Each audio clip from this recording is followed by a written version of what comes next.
Thank you. Welcome, everyone. So happy to have you here today for the webinar. If you wouldn't mind putting in the chat where you're zooming in from and a couple of words to describe how you're feeling today. You know that that's how I start all of my webinars if you've been on previous Zooms with us. And we've got a big crowd. We had like 200 people register for this, Becky. Oh my goodness. Okay. Yes, yeah, good amount. So we've got folks still coming in from the waiting room. So we'll give them a moment and then we will start. But let's check out and see where people are. Washington. So out there with you, Okay. Becky. All right. I'm in Oregon, whoever's in Washington. Seattle, Yay. I used to live there. Milwaukee, Santa Why don't you get Fe. even more specific and say where in Seattle? David is exhausted and Erica is curious. Okay. Okay. There's a lot of exhausted people out there. Well, this is a perfect thing for today. Right, Yeah. right. Yep.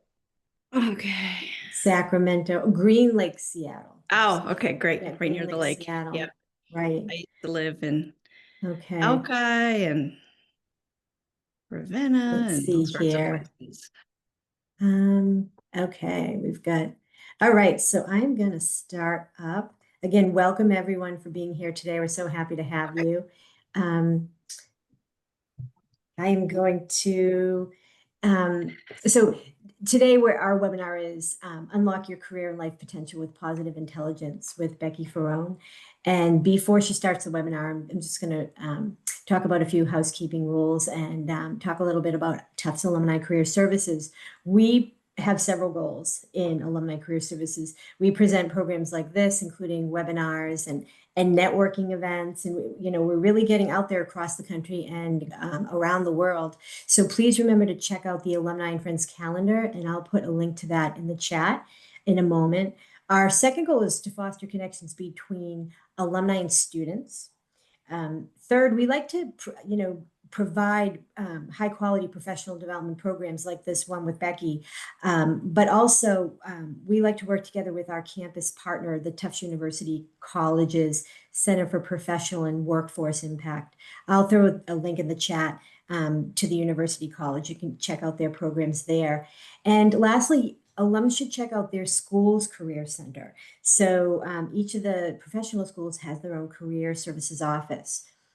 Now for today's webinar, we'll be presenting for about 50 minutes and we do have a jam-packed session. So Becky, are we gonna hold questions to the end or are we gonna take them in the chat? We can take them in the chat, and if they seem kind of long, I will let each person figure out for themselves, and we can hold the longer ones to the end. Great. Okay. So we are recording this webinar and it will be posted on our YouTube playlist by the end of the week. Today's Wednesday. And finally, before I introduce Becky, I want to acknowledge that the Office of Alumni Engagement has a community values statement. And I'll read that now. Our mission invokes an environment of mutual respect, free expression, and inquiry. Program participants accept these principles when they join this community. In doing so, they agree to abide by the following values. Respect for the rights, differences, experiences, and dignity of others is the first one. Our second is express our viewpoints in a thoughtful and respectful manner. And third, honesty and integrity in working with all members of the community. And last, accountability for personal behavior. So our presenter today, Becky Farone, is founder of Fireworks Coaching. She spent over 30 years in tech, often is the only woman in the room. She began her career at Microsoft on the original Outlook team and later led successful initiatives at Nike, Starbucks HQ, Kaiser, and Columbia Sportswear. In 2021, she shifted to career coaching to improve work experiences, helping professional women over 40 navigate career transitions with design thinking, and thoughtful work. Becky works with a range of different folks in her practice. She's also an adjunct career advisor at MIT Sloan. She speaks to corporate groups and she holds a BA from Tufts and a master's in information design and business from Carnegie Mellon. So I will hand it over to you, Becky. Great. It's nice to see everybody. I'm really happy to be back with a bunch of fellow jumbos, and I see some frequent flyers here from my past webinars, so that feels really good to have you back too. So thank you so much. And by the way, I'm just outside of Portland, Oregon, if you have or haven't heard me say that before, and we are in the rainy season, so we have now gotten the full-on raincoats out. So, all right. So just sharing a little bit of my website here. This is just a screenshot there. You're welcome to look at it later. But really what I do is I help careers and, sorry, careers. I help individuals and organizations help with resilience, whether it's your own specific career or what's going on in the world.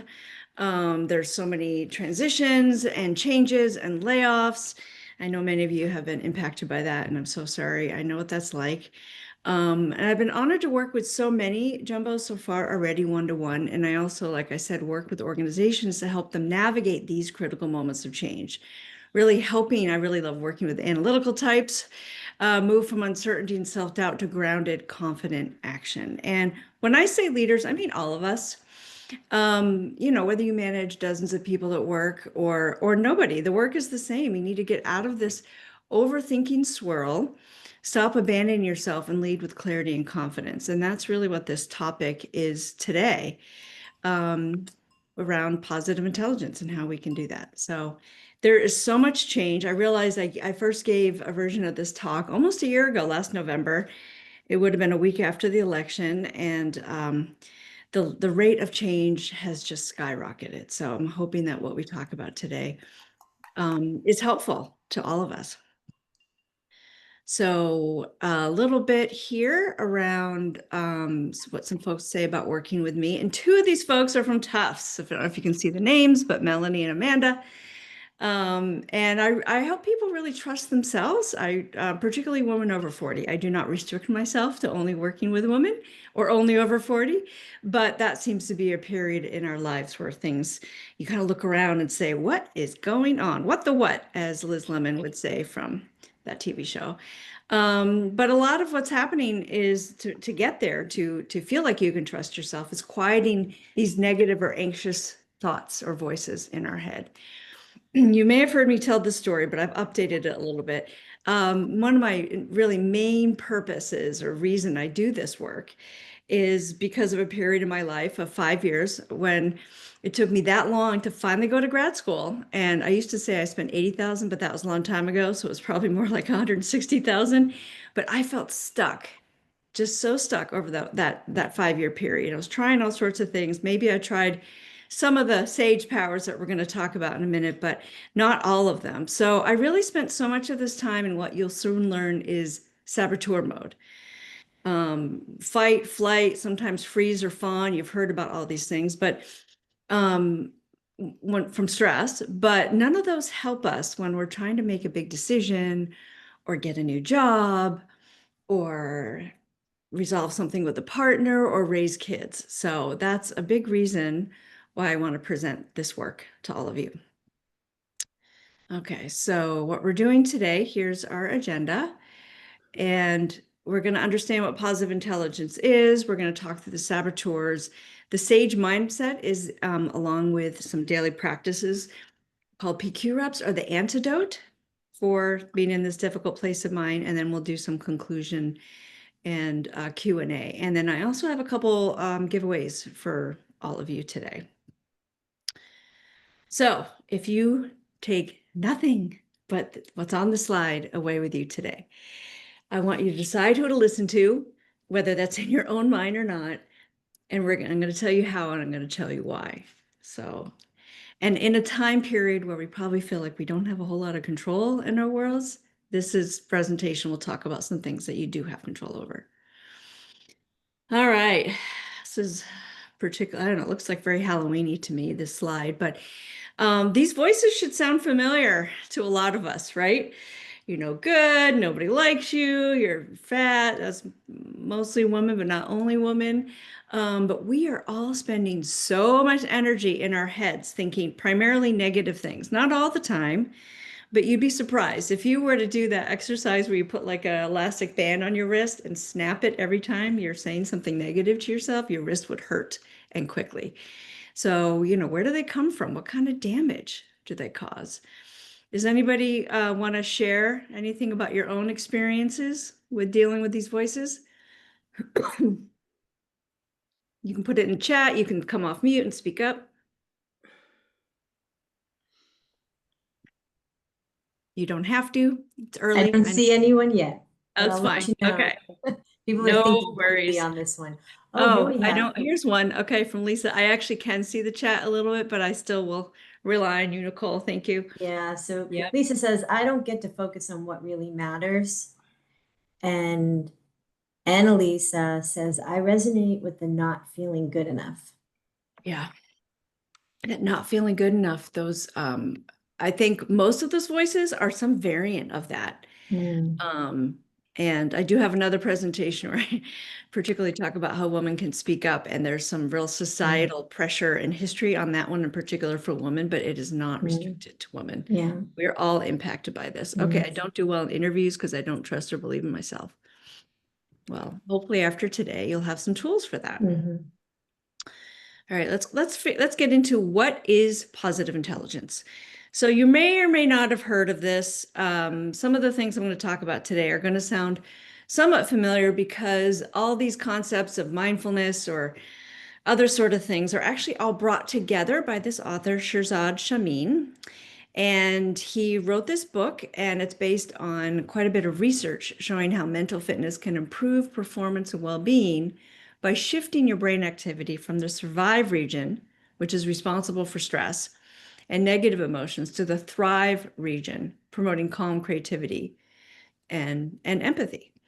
If you ever do want to pick up this book, it's a good read, it's a good listen, and there's actually quite a bit of examples primarily about how it impacts us in the workplace. It is not the only place it impacts us, but it's what I really like about this. Shirzad talks about this as being kind of the master operating system. He doesn't use the word master. We're not supposed to use that word anymore, but the primary operating system that from which a lot of these other practices might have derived from or been connected to. So you can see here, it's a combination of things: neuroscience, cognitive behavioral psychology, performance science, and positive psychology. So the core work of this is identifying 10 common saboteurs and employing 5 sage powers. You can actually use these to rewire your brain. It's using neuroplasticity and strengthening the positive neural pathways. I will talk a little bit about neuroscience today. Whatever I tell you is all that I know. So in case there's some scientists on the call today, if there's something that I'm saying that's absolutely wrong, you may correct me, but I don't know more than what I'm going to say. But the techniques we're going to learn, like these sage powers and this concept of PQ reps, which is a form of mindfulness, can really help disrupt these negative patterns and really increase your resilience and productivity. So let's go ahead. And so what is in it for you? There's a lot of text on this slide. I'm not going to read it all, but this is just comes from the book. There's real proof here that, employing, deploying these practices that we're talking about today make life better. I particularly like number 2, or the reduced stress and better resilience, 80% more resilient. We need this right now. Stronger relationships. 91% of folks said they had better empathy, teamwork, and communication. When we're stressed, even if we're not working, whoever you're in communication with, you're not your best self. So you can really support your stress and how you might possibly take it out on other people with using these practices. And then just even performance, 37% improvement in tasks requiring concentration. All of us need to really concentrate now. Right now, we have a lot coming at us. If you're looking for a job, it's really important to be able to have your best brain in front of you as you work on this. So let's go ahead and move forward. So let's understand the saboteurs. So we all have the judge, and then we each have our own version of the 9 accomplished saboteurs. And these saboteurs start off as our guardians. They help us survive the real and imagined threats that we think we're faced with. as children. But by the time we're adults, we really no longer need them, but they've become invisible, as Shirzad says, invisible inhabitants of our mind, or bad habits. So, and our saboteurs' patterns of thinking, feeling, and reacting become soft-coded in our brain through these neural pathways. And when we get triggered, the saboteurs hijack and take over our brain. So let's talk about these. So the judge is really the primary saboteur, and this one is responsible for self-criticism, criticizing others, and criticizing the situation, right? What's the situation we're in right now? The government shutdown. I bet we all have a lot of judgment about that. You saw an image of earlier about how we criticize ourselves, our appearance, clothes we can or can't fit into, pre and post COVID, those sort of things, and judging others. And it really does more harm to you than it does to them. So let's talk about these different saboteurs, and I'm going to show you some of. You can take an assessment. There's 2 free assessments related to this work, and these are all both in the resources slide at the very end. But I'm going to show you what some of the test results look like. But let me explain these saboteurs. So we just did the judge, and the controller drives the need for control, domination, and anxiety over outcomes. These aren't bad, by the way. Let me just pause there. None of these are bad. It's like the same kind of description, like I have brown hair, Nicole has blue eyes. I'm wearing an orange shirt, she's got a burgundy top. So these are just descriptions of the kind of saboteurs that are specific to you and in what percentage are hijacking your brain when you get triggered. So I'll move on here. So the stickler, they're probably not in the order of this image, but in my notes. The stickler is obsessed with perfection, order, and organization. If you've ever been told you're a perfectionist, that's a pretty good analogy. The pleaser seeks acceptance by constantly trying to please others at one's own expense or feel safe. These are all intended to feel safe. Let somebody answer. There we go. Okay. The hyperachiever relies on constant success and external validation for self-worth. You can also imagine if you do happen to be out of work right now, these might get especially triggered if you don't have your usual outlet for getting these needs met. Hypervigilant, always on alert, consumed by anxiety or fear of potential dangers. Avoider, evades conflict, difficult tasks, and uncomfortable emotions. Just a couple more. Victim tends to feel powerless, martyr-like, or overly focused on painful emotions. And hyper-rational, overemphasizes rationality and logic, suppressing emotional connection and empathy. So I like to say that often some of our greatest achievements in life are some of these saboteurs tipped over a little bit. They can help us get places, but again, there can be a habit that maybe you just don't need anymore. I'm actually going to stop. I've been talking for a little while. I'm going to pause and see if anyone has any comments or questions. We do have some comments. Jeanette just posted that this reminds me of a lot of the cognitive tools in cognitive behavior therapy. Yes, it definitely is a superset of that. I'm pretty sure that's included in the research. Yeah, thank you for that. And I saw your note, Michelle, no problem. Speaking of habits, yep, let me see if there's anything else here. Do some of these tend to go together? So that's David asking that question. Let me go to the next slide, and I think that will answer your question. And if not, we'll keep working on it. Okay. Any other thoughts? Alejandro wrote, I got the saboteur bingo. I can see myself in all of these. Yeah. And then Jeanette is asking, how can you recognize if a strategy is becoming a saboteur? That's a great one. I'm going to focus on answering that as we go along. But that's a great one. Thank you for putting that into this meeting today. Okay. All right. So here are some real live saboteur assessment results. Mine is on the far left. Yes, out of a 10, I have a 9.4 controller. I come by that honestly with a rather unstable childhood. So I'm trained in this stuff, this positive intelligence, and during the process of getting trained, you can imagine we took these assessments multiple times. I've taken it multiple times since then, a couple years ago, and my results are pretty much all the same. Maybe a little numerical count goes up or down, but they're always in the same order. Then look at Steve's. So Steve, okay, he is my husband. He's okay with me sharing this. But it's really interesting to see, look at his, they're almost the opposite of mine in some ways. So this could be something really useful for you for your own personal relationships to kind of understand what happens when your partner gets triggered, or a child or a friend, and then just somebody else, Laura. So you can see here that we all have the places that we go to when we're really triggered because we think we're being emotionally or physically safe when we do that. And let me just go back to how can you recognize if a strategy is becoming a saboteur? Let me give you an example. That was Jeanette. So the controller. On the pro side, that makes me pretty organized. It makes me, keep a lot of to-dos in my head. And I'm the one that manages the finances in my family because it scares me too much if I let that go. That might be a borderline one. Where it tips over is, I'm just going to keep using my own examples because they're most familiar to me. Where it tips over is, just say I asked my husband to do something and he hasn't done it in the time frame that I deem is important. And if I ask him again and again, like it really irritates him.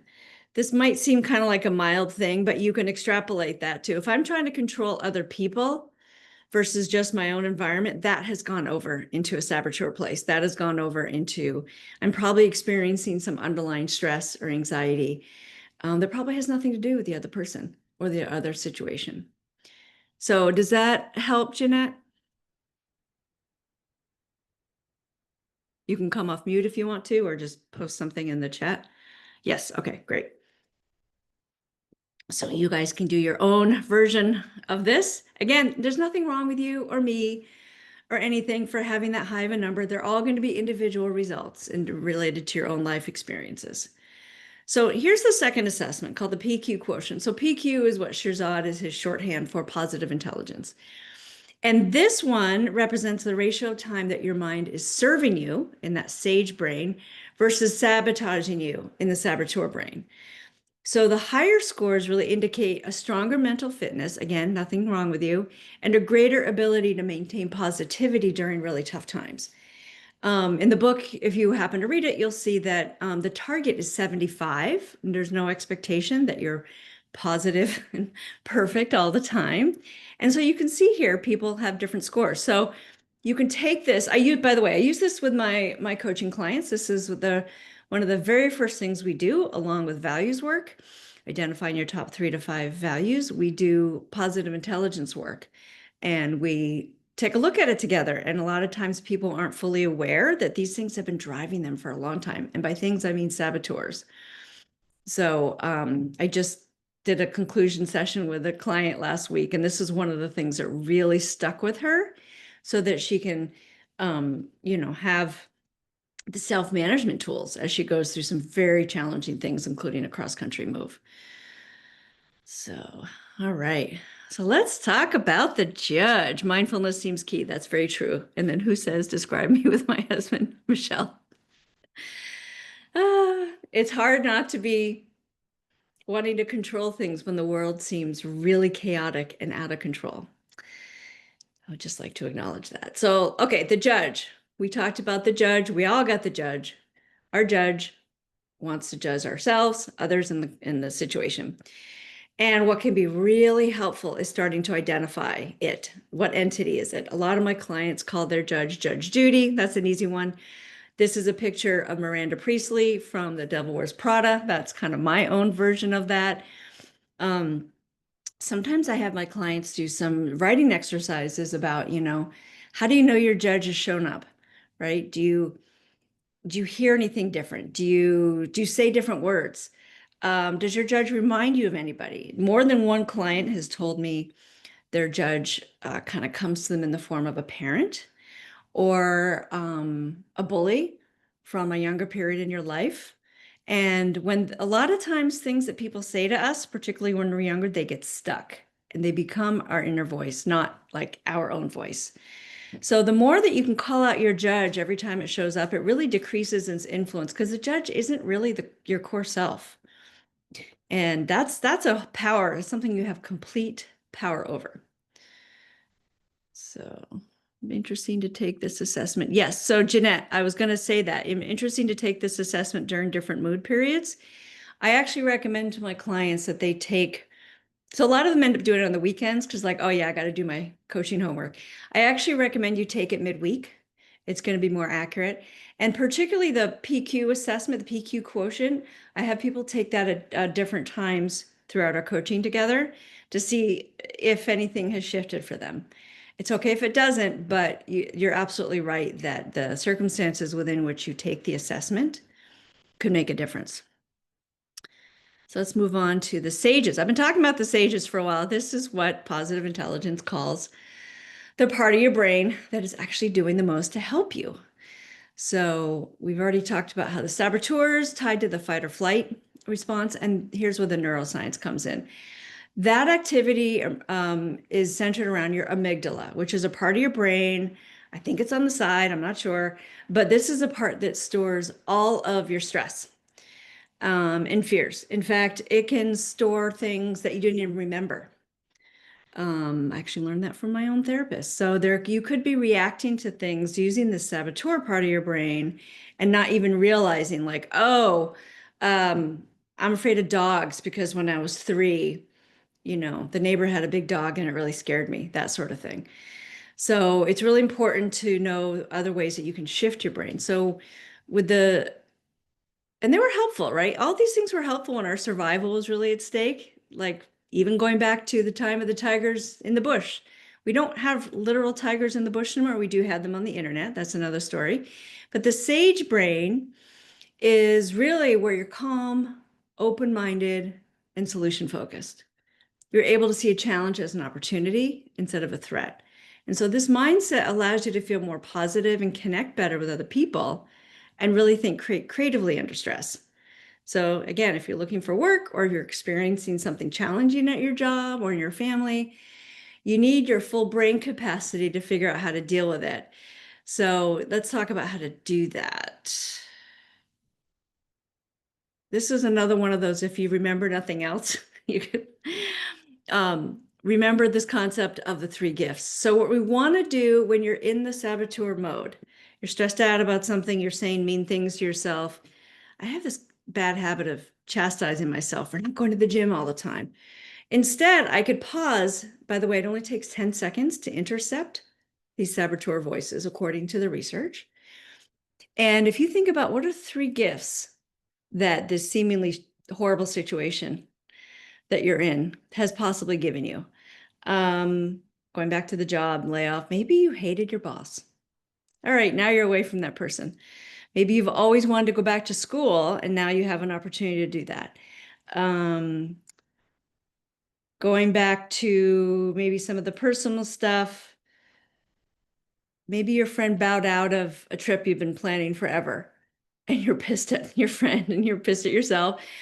What if you get to decide exactly what you want to do and where you want to go with that time? So you can see kind of where I'm going with this. There's a good example from the book, the Positive Intelligence book, where a particular executive, it was his business and things were going very poorly. And he had sunk all of his own like retirement funds and everything into his own company. Don't do that. And was just feeling like very lost and afraid to just fail in every part of his life. And so some of the gifts that he thought of in that moment under Shirzad's coaching were, okay, well, now we can maybe get some assistance and strategic advice to help us go in a new direction that we hadn't thought of before. Maybe I'll finally pay attention in the voice of this guy, right, to my own health and realize I need to actually start exercising to deal with stress. So I'm probably beating this one as like a dead horse, but you get the idea here. So it activates the sage brain when you do that. I'm going to pause again. Any comments, thoughts? Anybody have a gift they've come up with during a challenging time to share?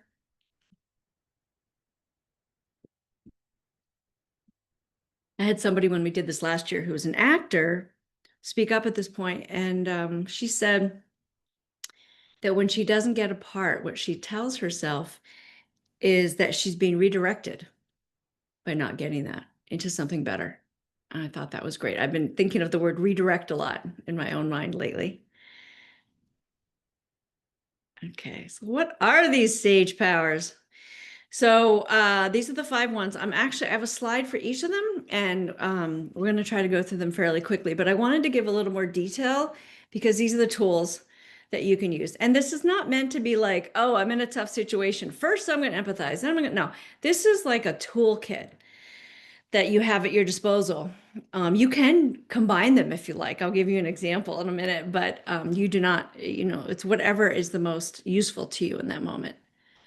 Okay, let's talk about empathize. You know what? That's me at age 2.5, and I'm going to tell you why.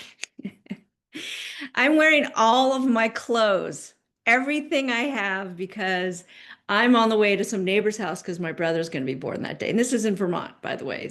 That probably explains a few things like the sweater. But the empathize sage power is really showing compassion to yourself and others and forgiveness. And the empathy really turns down the judge. So if we want to feel confident, the compassion has to come first. So the power game. So each one of these sage powers has a power game associated. This is the phrasing from the positive intelligence framework. And this is visualize the child. So when we're doing the training here, the assignment was to go find a photo of yourself as a young kid. And you want to actually get a visual of who you were before the judge and all these saboteur voices took over so much of your life, right? When I look at the little Becky here, I say, oh, I'm pretty adventurous.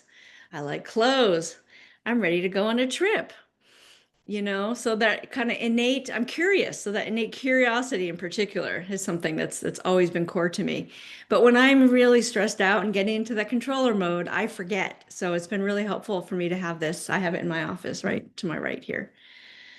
And this also can work thinking about somebody else. So I had a client who she was like a senior IT manager and was having a hard time with the rest of her team. And I was like, would you want to consider this power game of having empathy for people on your team? And her answer was funny.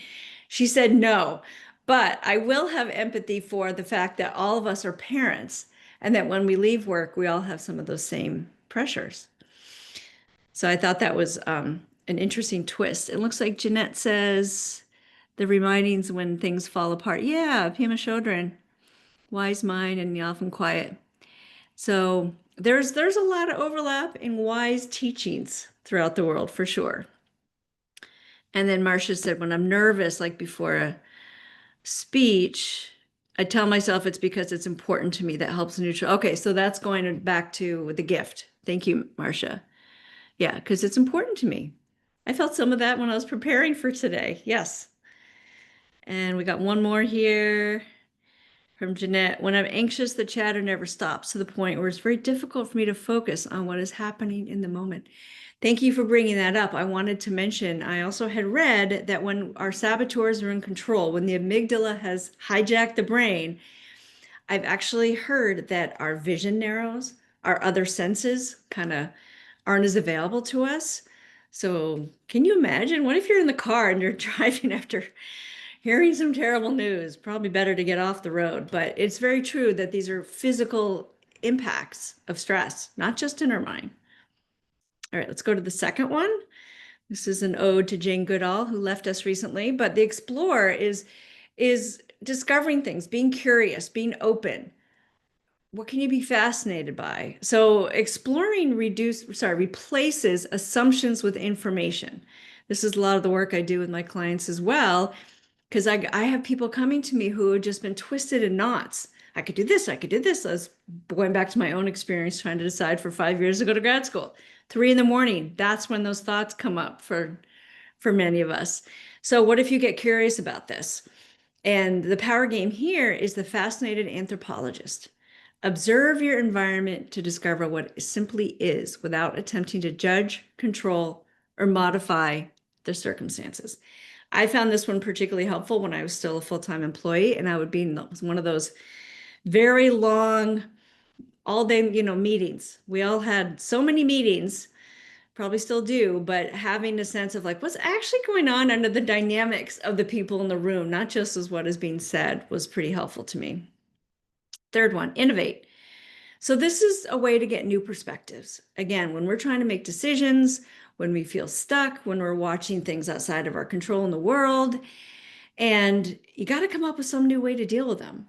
But sometimes in your own head, in that stressful part in particular, that's where you're going to feel stuck. So this is really needed when the current or standard way of approaching a solution is not enough. You have to think outside the box. Also really helpful to do with another person, a coach, friend, mentor. And so the power game here is saying yes and. Anyone who's familiar with improv will probably recognize that. But the idea is to follow every new idea by saying yes, to appreciate that idea. So if your spouse wants to go to Chinese food and you do not like it, you could say yes, and the Italian place is next door. I'll buy you some tiramisu, right? Something, I don't know. I'm making this up. I did just have tiramisu though, and it was very good. So then the last one here is activate. So this is when moving you into pure action when all your mental and emotional energies are laser focused and not directed by your saboteurs. And what's really interesting here is that confidence actually comes from taking action. You don't always have to feel confident before you take the action. So this is a clear direction that when you need a clear direction to take action without procrastination, distraction, or obstruction from your saboteurs. This is a way to get really focused. So the power game is preempt the saboteurs. So once you know who your saboteurs are, what can you do to preempt them? So if one of my saboteurs, for example, is being hypervigilant, maybe that's going to lead me to, if I was in the job market right now, what if I was like, oh, I got to spend all my hours doing this? That's not a good use of my time. You burn it, you burn yourself out. So, okay, what would my saboteur need to hear from me at that point? Which is a good aspect to fear. We're not trying to totally reject the saboteurs. We want to hear what they have to say to us. So maybe in that case, my hypervigilant is saying to me, it's really important that you really make getting work a priority, Becky. So, okay. So do we skip navigate after innovate? Let's see. I might have, yes, we did. Thank you for that. Okay. Navigate. All right. So here is number 4. And this is when you're deciding a specific path with alternatives that best align with your internal values and mission in life. Again, this is what I do first with all my clients is who are you right now? What is your most important value? Might not be the same as when you graduate from college or high school. So this is thinking about getting alignment. If you're trying to make a decision, even if it's going on a trip, if you feel stuck, it's often because something you're not clear on feels out of alignment. So the power game here is flash forward. So what if you imagined this, okay, maybe the trip thing doesn't work here, but if you are trying to decide on a life path or career path or relationship, flash forward and imagine being at the end of your life and viewing the current choice in a really calm and saboteur-free perspective. So what would the future you thank you for? Okay, so we've gotten through all these. Again, I'm pausing, thoughts, questions, comments on my image choices. We did have one. Let me go back to it. Yeah. Well, this was I think slides before, but Michelle wrote I had to leave my job because of my kid's chronic illness, and it will give me more time to serve my community. So I think she posted that Back to on the the site. gifts. Yeah. Thank you. Yeah. Yeah. And then she also writes, ooh, my therapist also did this as if you don't take X risk, Yeah. will you regret it? Yeah. So, So and I then would just add on. Susan, Oh, go go ahead. ahead. I would No, I was just gonna add say on to Susan that. wrote, Susan wrote, I like that. Confidence comes from taking action. Yeah. Yeah. I think the regret is both a good and maybe a risky approach, is all I wanted to say. I think if you combine that with what is really important to you or to me right now. So going back to the grad school thing that I struggled with for so long, that's what kept me on the hook for so long because I was afraid I was going to regret it. But the part that was missing for me was what was I really trying to get out of it? What was so important to me that I was in this long decision cycle for so long? What goal, was my need or value education? Was it something else? So that's just my only comment about the regret. Yep. Often wait for the result to feel good about it, Susan. Yeah. So it sounds like, Susan, if I'm paraphrasing a little bit, that maybe about around kind of using your gut to help you decide too. I think that's great. But I think these are additional tools in the toolbox that you can add into it. Yeah, I overuse my gut. All right, maybe throw in some sage powers.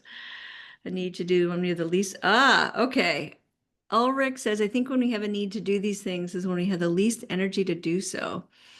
How do you overcome? Um, do something completely different for a while. So I read, I can't remember the author's name, but it was a book about this general topic. And I heard the Audible version, and she would always say, you can't solve the problem in the same frame of mind that it occurred in. Go for a walk, bake a cake. I do not bake, but this is what my husband and I say to each other now when we're stuck. But it really does shift your brain. It's another way to get to the sage, is to actually move your body and go somewhere else and and just put it down for a while. Yeah. Yeah. And thanks, Jeanette. Yep. Values and goals and not something I routinely practice. That's why I have people work with me to come up with their top 3 to 5 gap values that are key now in 2025 so that you can use those as a decision-making toolbox. I guess I'm big on toolboxes, aren't I? All right, so let's just take a quick example here. We're getting close to the end. This is just a quick scenario that I know a bunch of you here are dealing with right now. So just to apply some of these sage powers here to something that's a common challenge right now. And it's pretty tough, right? It takes real resilience to keep showing up. So maybe when you pop open LinkedIn in the morning, though you should be networking more than LinkedIn, right? The judge is going to be saying things to you. You're behind, or you'll never get that job, or, oh my God, 100 people already applied, right? So that's when you need to really pause and have empathy for yourself and compassion. Really intercept it and interrupt it. It only takes 10 seconds. You should do more than 10 seconds, but that's all it takes. And then there's the explore, number 2. So now you get curious. What do you actually want next? What are some jobs that you can maybe find on companies that you want to work for, not just what's available? I'm going to go through this quickly. 3, innovate. New possibility, new titles, new industries. I was talking to someone yesterday who I think is here today. We were talking about how she really liked to work in the specific environment and specific industry. What if she actually looked for job titles of what she liked to do in a different industry? So those are some ways to innovate. And then navigating, this is where you get to choose what's aligned. If you think that you really miss human connection, don't take a remote job. That's just one example. There's more than that too. One of the things that people run into a lot when we're talking about their next moves in careers is, I need a kinder, gentler company, and that that aligns with my values. That's a more complicated question because we don't have as much control over that, and that's where these sage powers can come in. You do your best, and then you deal, just like in life, you show up on the first day and you find out what the reality is and you use your sage powers to move through it. And then activate. So, applying to 50 jobs in a day is not, I guess it's one form of taking action, but is it balanced or healthy action is just something. Or if you're afraid to contact that friend of a friend who said they had a job that you're really interested in, well, now just do the thing and reward yourself after. So, okay. All right. Someone's got to jump. That's fine. All right. So now we're going to go ahead and, oops, I missed one. So here's the PQ reps. Just like we build our muscles, this is a concept of small moments of mindfulness. So the research says, like I said, that it only takes 10 seconds to do intercept your saboteurs. Well, it takes about 36 times those 10 seconds to actually start building your brain towards that 75 number that we looked at in the quotient, the PQ quotient earlier in this presentation. And these are just some ideas on what you can do. What I really like, anyone who's a meditator, right? Ideally you sit down for longer and you watch the thoughts go by. But if you're on the run, like many of us are, any of us can do this. We all have to use the restroom multiple times a day. This is in the book. I'm not making this up. What if you use 10 seconds as you're running the water over your hands? when you're washing your hands. There's a lot of ways to build this in. I'm going to have everybody try it right now. So go ahead and stroke the palm of one hand with the fingers of the other. If you've never done this before, it's very sensitive. If you laugh and giggle, I won't tell anybody. And that's really focusing on that sensation. And it'll interrupt whatever thoughts you might have had that were on the saboteur realm. And then you can try it again. Here's another one you can try. Just look at the object closest to you. Okay, for me, I have a bunch of stuff on my desk. Glasses, I have a highlighter, some lip gloss. You're resting. Another thing you're doing here is resting. So mindful walking to the restroom. Yep, I love that one. So, oh, I hope that works for you, Susan, about getting your new job. All right, so final thought here, and then we'll move into some questions and some other things. So we can't control so much of what happens in our work and in life, and this has never been more apparent than right now. We can, however, determine the impact that these events have on us by choosing how to respond. So let your sage do the choosing. This is not a new thought. A lot of us have heard this, but this whole concept of now having a tool, these sage powers and these PQ reps to, in the moment, make you feel better. So I had to pause. Hand stroking. Yep. Okay. And to help with that, I would like to offer 10 of you. There will be a wait list if you run out. But oh, Nicole, can you put that link for the, yeah, she's putting it in the chat as well. So there are 10 slots that I have set up between now and next week for half an hour free sessions. And you'll bring your positive intelligence assessment results. There's a link in the resource slide in just a minute. And we can talk about that and see how it might align with your goals and other things. And if for some reason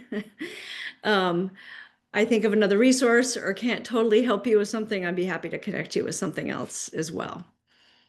So go ahead and sign up there. You have until 5 p.m. Pacific time or 8 p.m. East Coast time today to sign up. And in the sign up form, if for some reason the slots fill up or you can't make one of these times, there's a link there too for alternate way to do this. And then this is also, and obviously the QR codes will take you there too. So this is the second link, if you can put that in, Nicole. And so I wanted to give everybody something they can take with them because I think I read something like 60% of the knowledge we learned in a training, like just disappears in a relatively short amount of time. So I wanted to give you something, and this will land you on my email list, but you can unsubscribe anytime, of course. And so this is something I would be sending out in a couple days to everyone who signed up. So now we can get to any final questions, thoughts. So Jeanette, starting out as a professional artist, so self-employed. Yes, I do help folks who are embarking on that big adventure of self-employment and doing it myself too. So absolutely, yes. Yeah. Is there anything you want to particularly take away with you today?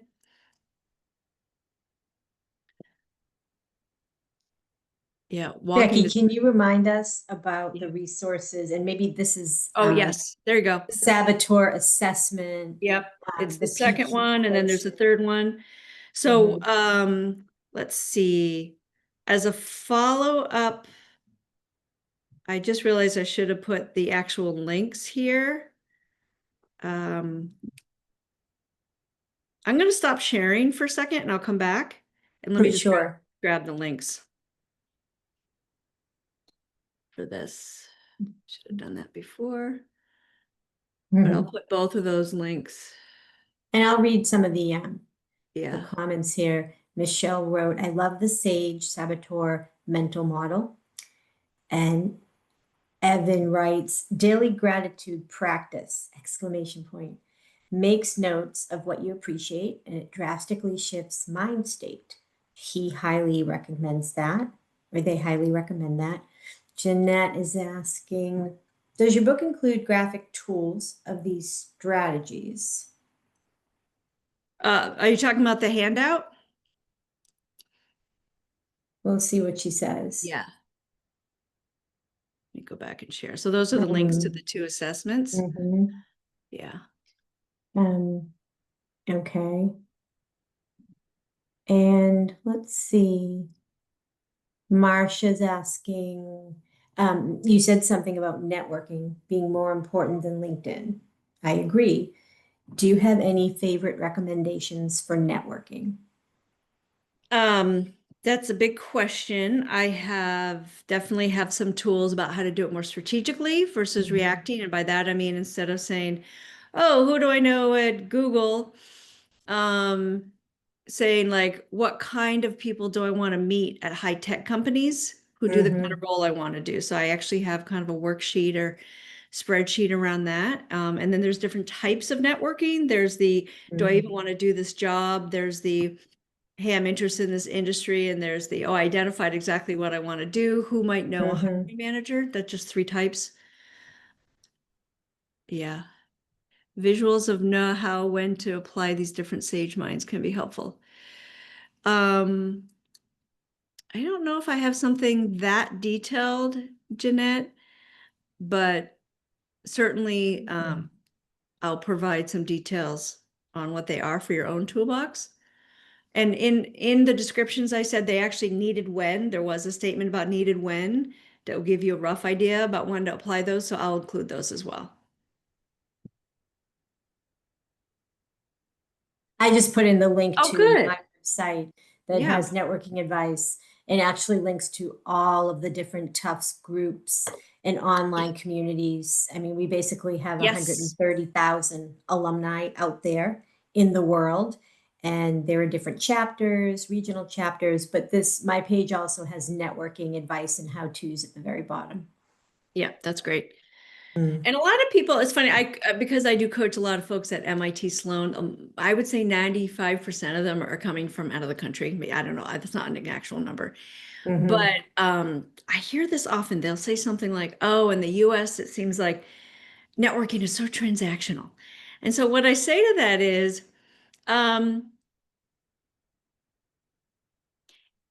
yes and no. Let's see, what do I say to that? I guess I'll tell you what it reminds me of. It reminds me of people who aren't from other countries who say, I don't like networking, I'm introverted or this and that. And so I guess my basic thing to say is, what are you curious about? What are you curious about the other person? Because anytime you focus on somebody else, your own self-consciousness will diminish quite a bit. So having this, maybe it goes back to this kind of intercept gifts concept. Like, what's a different reframe?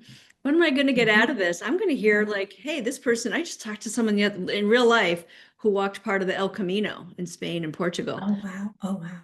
And she was somebody I was interviewing for some voice of the customer research for my business.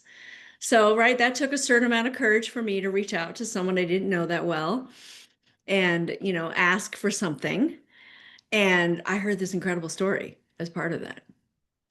So, It reminds me, I just recently did a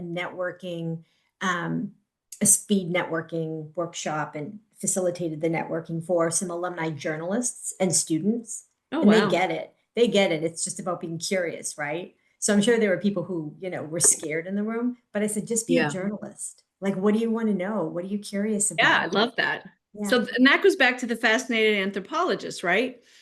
For what the sage power number 2. Yeah. Yes, I will be sending the Zoom links. Thank you, Sarah. I meant to say that. Yes, as soon as anyone signs up for consultation, I will be setting all that up for you, and we'll include the PQ assessment links as well. Yeah, thank you for asking. I meant to say that. So is there any sage power that someone wants to try today?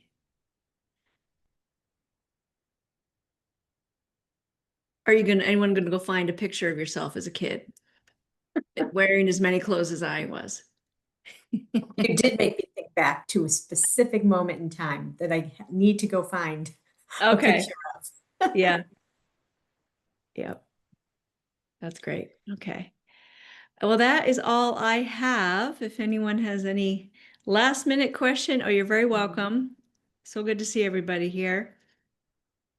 Well, Becky, thank you Yeah. so much. As Yeah. usual, this was amazing.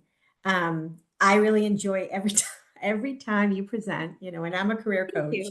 to hear from another career coach. Yeah. But this, you know, was fantastic. And I thank you again for, you know, your commitment to Tufts and your fellow jumbos. Thanks everyone for being here today. And we hope to see you at the next one. You know, look forward to emails and posts on LinkedIn about the, you know, Becky's next webinar in November, and we will continue to have her throughout the spring. So there's lots of good stuff coming out. Yes. Please remember to, you know, read at least a few of the emails that we send you from Tufts. I know you get a lot. I know you get a lot. Yep. And someone just asked for a link to the YouTube channel. I don't know if you can Oh, stick yep, that in I'll real put that quick. in right now. Yeah. Mm-hmm. Yeah. So good to see Let's everybody. see. I'm going to go All ahead right. and Let me put that in quickly for that person. I'll And have wait to a add that to my moment. resources too. Yeah. I do always put it in at the beginning, but I put Okay. quite a few links at the beginning. Yeah. So, all right. Well, So now it's 30 people from 50 something. So, all all right, right. I'm gonna go ahead and stop sharing for now. And yep, so anyone who signed up, you'll hear from me quite